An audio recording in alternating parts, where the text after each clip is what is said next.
নতুন বছরে শীতের প্রকোপে যেন উত্তাপ ছড়াচ্ছে বিপিএল। মাঠের খেলায় রান বন্যা আর দলগুলোর হাড্ডাহাড্ডি লড়াইয়ে দর্শকদের মনোযোগ কেড়েছে বিপিএল এর 11তম আসর। নিয়ম মেনে ম্যাচ আর প্র্যাকটিস সেশনে ব্যস্ত সময় পার করছে প্রতিটি ফ্র্যাঞ্চাইজি দল। তবে মাঠের খেলাটা ঠিকঠাক চললেও প্রশ্ন উঠেছে খেলোয়াড়দের পারিশ্রমিক নিয়ে। বিপিএল মাঠে গড়ানোর 3 দিন পার হলেও এখনও নিজেদের পারিশ্রমিক বুঝে পায়নি অধিকাংশ দলের ক্রিকেটারই।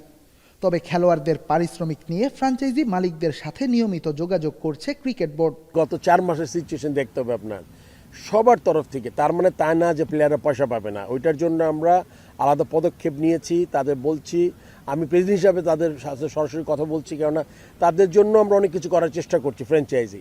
এবার বিসিবির নতুন টিকিট পদ্ধতি নিয়ে স্টেডিয়াম প্রাঙ্গণে দর্শকদের মাঝে দেখা গেছে হতাশার প্রতিচ্ছবি। যদিও বোর্ড সভাপতি মনে করেন টিকিট নিয়ে নতুন যুগে প্রবেশ করেছে দেশের ক্রিকেট। এই টিকিটের ব্যাপারটা আমরা চেষ্টা করব, বিকজ এটা একটা বিপিএল জাস্ট স্টার্ট। আমাদের কিন্তু হোম সিরিজ আছে অনেক। সো আমি একটা জায়গা অনুধাবন করেছি যে এই জায়গাটা থেকে রেভিনিউ জেনারেশন করা ভালো সম্ভব। সভাপতির চাওয়া নতুন বছরে জঞ্জাল কাটিয়ে বিপিএল আলো ছড়াবে দেশের ক্রিকেট প্রেমীদের মনে। অবশ্য এ পথ পাড়ি দিতে গণমাধ্যমের সাহায্যও চেয়েছেন ফারুক আহমেদ।